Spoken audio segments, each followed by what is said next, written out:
বন্ধুরা, ভারতীয় রাজনীতিতে কি এবার সত্যি শুরু হয়ে গেল এক নতুন যুগ? যে কংগ্রেসকে কয়েক বছর আগেও অনেকে শেষ হয়ে যাওয়া দল বলেছিলেন, সেই কংগ্রেসই এখন একের পর এক রাজ্যে আবার ক্ষমতার কেন্দ্রে উঠে আসছে।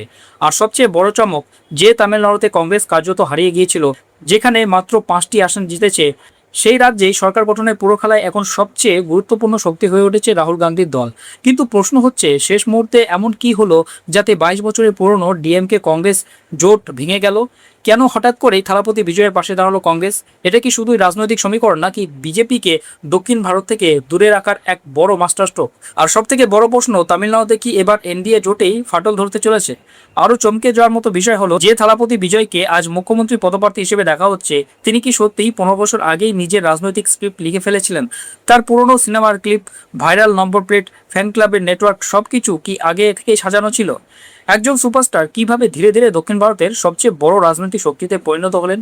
আজকের এই পুরো বিশ্লেষণে আমরা বুঝবো কিভাবে মাত্র 5টি আসন নিয়েও কংগ্রেস সরকার গঠনের কিং মেকার হয়ে গেল, কিভাবে এখন 5টি রাজ্যে কংগ্রেস বা কংগ্রেস সমর্থিত সরকার তৈরি হয়েছে, শেষ মুহূর্তে কিভাবে পুরো রাজনৈতিক খেলাটাই বদলে গেল, আর কেন অনেকে বলছেন থালাপতি বিজয় শুধুমাত্র নির্বাচন জিতেননি, তিনি 15 বছরের রাজনৈতিক পরিকল্পনার ফল তুলেছেন।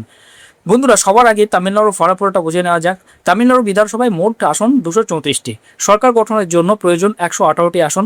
থালাপতি বিজয়ের দল টিভিকে পেয়েছে 108টি আসন, অর্থাৎ সংখ্যাগরিষ্ঠতা থেকে তারা পিছিয়ে মাত্র 10টি আসন। অন্যদিকে বহু দশক ধরে রাজনীতি করে আসা ডিএমকে পেয়েছে 59টি আসন, এআইডিএমকে পেয়েছে 47টি আসন।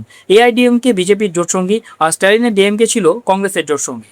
কংগ্রেস পেয়েছে 5টি আসন, পিএমকে পেয়েছে 4টি আসন, আইইউএমএল 4টি আসন, সিপিআই 2টি আসন, ডিসিকে 2টি আসন, সিপিআইএম 2টি, বিজেপি 1টি, ডিএমডিকে 1টি আসন এবং আরও কয়েকটি ছোট দল 1টি করে আসন পেয়েছে। এখন যদি থালাপতি বিজয়কে মুখ্যমন্ত্রী হতে হয়, তাহলে তাকে 118 জন বিধায়কের সমর্থন জোগাড় করতেই হবে। এখানে শুরু আসল খেলা। বিজয় নিজে 2টি আসন থেকে লড়েছিলেন, ফলে তাকে একটি আসন ছাড়তে হচ্ছে।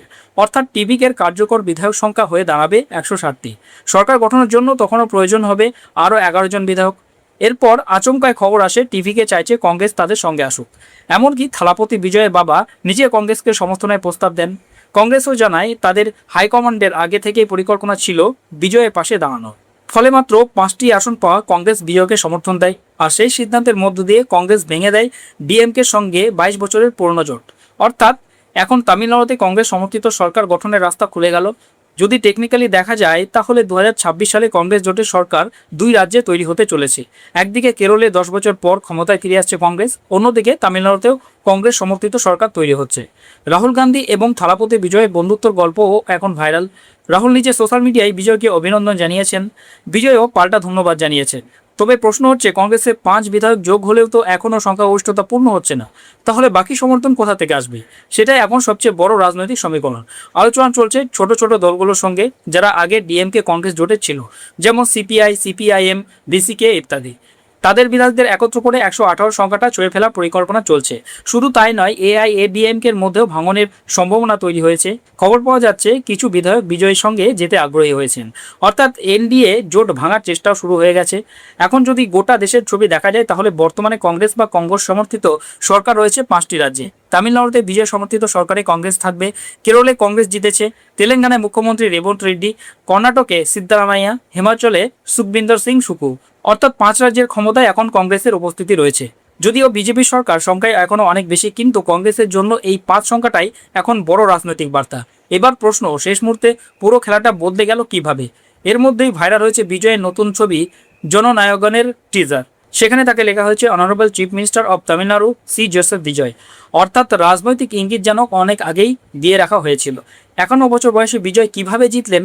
উত্তর একটাই, ফ্যান ক্লাব। অনেকেই ভাবছেন বিজয় 2024 সালে দল তৈরি করেছেন আর 2026-এ ক্ষমতায় চলে এলেন, কিন্তু বাস্তবে তার প্রস্তুতি শুরু হয়ে গিয়েছিল 2009 সাল থেকেই। তিনি গড়ে তুলেছিলেন বিজয় মাক্কাল ইয়াক্কম নামে একটি বিশাল ফ্যান সংগঠন।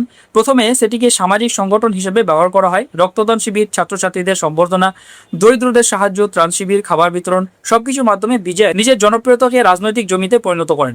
10 বছরের মধ্যে তামিলনাড়ুর প্রায় প্রতিটি এলাকায় তৈরি হয় হাজার হাজার ফ্যান ক্লাব। ধীরে ধীরে সেই সামাজিক সংগঠনই রাজনৈতিক শক্তিতে বদলে যায়। 2011 সালে এই সংগঠন এআইএডিএমকে সমর্থন করেছিল। পরে 2021 এবং 2022 সালে স্থানীয় নির্বাচনে নির্দল প্রার্থী দান করিয়ে 169টির মধ্যে 115টি আসনে জয় পায়। এরপর 2024 সালে আনুষ্ঠানিকভাবে তৈরি হয় টিপিকে। মাত্র 2 বছরের মধ্যে সেই দল তামিলনাড়ুর রাজনীতিতে সবচেয়ে বড় শক্তি হয়ে উঠল। কংগ্রেসের যুক্তিও পরিষ্কার, তারা বলছে যদি বিজয়কে সমর্থন না করা হতো তাহলে এআইএডিএমকে বা বিজেপি বাইরে থেকে সমর্থন দিয়ে সরকার গঠনের অংশ হয়ে যেতে পারত। ফলে দক্ষিণ ভারতের বিজেপির রাজনৈতিক প্রভাব আরও বাড়ত। কংগ্রেসের বক্তব্য, বিজয়কে সমর্থন করা শুধু রাজনৈতিক কৌশল নয়, এটা রাজনৈতিক প্রয়োজন। তাদের দাবি এতে ছোট দলগুলোর অস্তিত্বও বাঁচবে, আবার বিজেপিকেও দূরে রাখা যাবে। এই প্রসঙ্গে দিল্লির 2013 সালের উদাহরণও টানা হচ্ছে। তখন অরবিন্দ কেজরিওয়াল সংখ্যাগরিষ্ঠতা না পেলেও সরকার গড়েছিলেন, কিন্তু মাত্র 49 দিন টিকেছিল সেই সরকার। পরে 2015 সালে ফের ভোট হয়েছিল, আম আদমি পার্টি 67টি আসন জিতে বিপুল জয় পায়। কংগ্রেসের আশঙ্কা ছিল যদি আবার ভোট হয় তাহলে বিজয় আরও বড় জয় পেয়ে যাবেন এবং ছোট দলগুলি পুরোপুরো শেষ হয়ে যাবে। তাই এখনই তাকে সমর্থন দেওয়া হয়েছে। এখন আরও একটি বিষয় ভাইরাল। বিজয় পূর্ণছবি গোটের একটি দৃশ্যে দেখা যায় গাড়ির নম্বর প্লেটে লেখা TA7CM 2026। অনেকে বলছেন সেখানে নাকি তিনি আগেই ইঙ্গিত দিয়েছিলেন যে 2026 সালে তিনি মুখ্যমন্ত্রী হবেন। আজ সেই ভবিষ্যৎবাণী যেন সত্যি হতে চলেছে। একজন অভিনেতা যিনি পরে রাজনীতিবিদ হলেন আর এখন তামিলনাড়ুর ক্ষমতার কেন্দ্রে উঠেলেন, তার পাশে এখন রাহুল গান্ধীও। এভাবে বদলে গেল পুরো রাজনৈতিক সমীকরণ। এই পুরো বিষয়ে আপনার মতামত কি? কমেন্ট বক্সে অবশ্যই জানান।